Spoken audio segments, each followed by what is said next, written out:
Welcome to Not Milk Never Milk. Subscribe if you're lactose intolerant. You start by confirming the physical and software basics. Check that your cable and port support higher than 60 Hz, ideally DisplayPort or HDMI 2.0+. Make sure the monitor OSD reports a native higher refresh rate. That tells you it's capable. Next, install or update GPU drivers and load any monitor-specific driver or edit so Windows sees correct capabilities.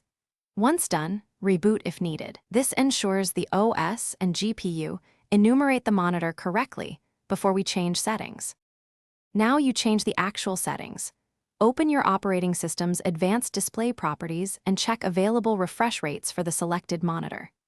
If the desired rate isn't listed, open your GPU control panel, NVIDIA control panel, AMD Radeon settings, or Intel graphics, and choose the correct display and refresh rate.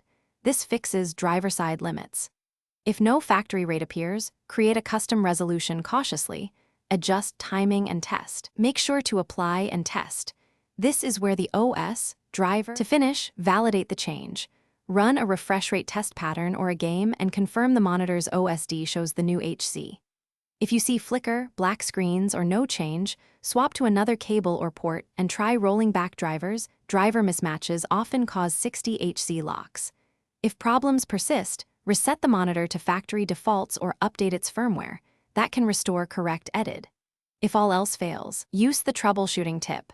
Boot into safe mode and reapply drivers to clear conflicts. Thanks for watching. If this was helpful, leave a like and consider subscribing. See you next time.